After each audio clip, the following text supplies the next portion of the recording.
Hi guys, so in today's lesson we're going to be looking at the client profile and the location visit in more detail. In the first lesson we looked at identifying who the client was and the basic location. Now we're going to look at how to get a nice high grade and do some good quality work on the location and the interview with the client to make sure that we have got everything we need to make our project a success. Let's go.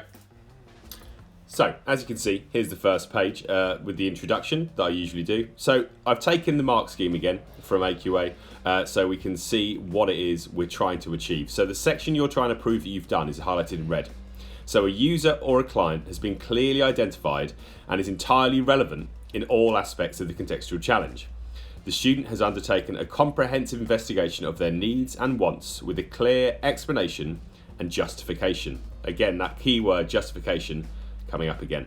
So if we break that down, what that really means is you need to have a person you're working for. Your product you may be making for your own home, but you need to choose someone who is your client.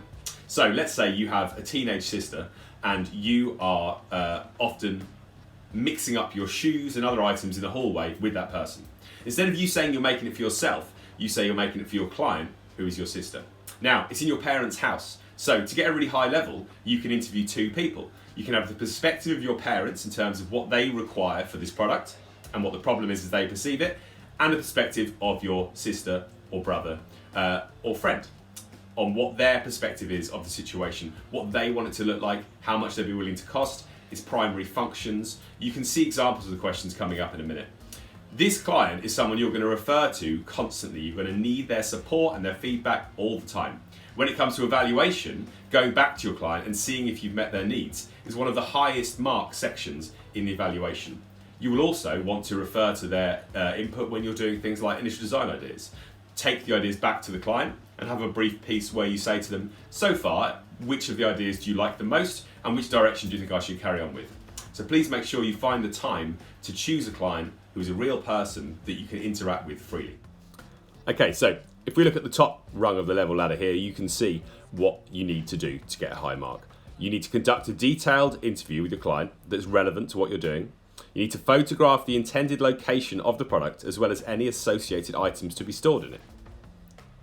So the example of that here shows the photographs on the right hand side and the interview.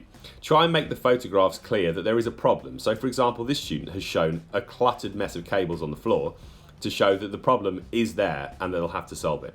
The interview on this one is with the parent because it's in a shared workspace in the garden.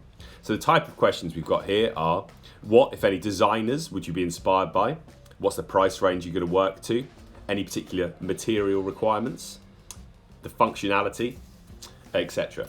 Now, here you can see the associated items that are going to be stored in the product. So this student has been incredibly thorough and measured all of the items they think will be stored inside the product to ensure that when they start designing, it's fit for purpose. Okay, so how are we going to formulate these questions? Now, when you interview the client, it's very important that you're able to analyse the results. So first of all, you need to make sure that when you ask the questions, you get a relatively detailed answer from your client. So we're going to start by using the Access FM model. So we're going to start with question one, aesthetics. What would you like the product to look like? And make sure you get a nice detailed answer.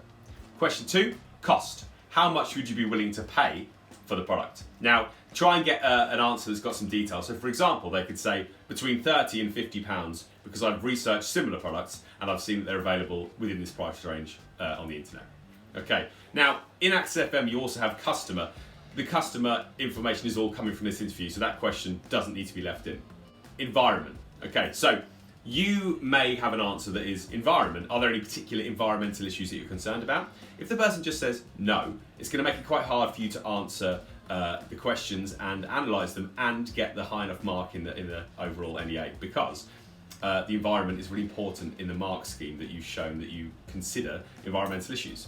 So try and guide your client to ask some questions that say that possibly they'd like you to use sustainable materials or avoid composite materials, something that gives you an environmental reason or edge to work with as you go along throughout the project.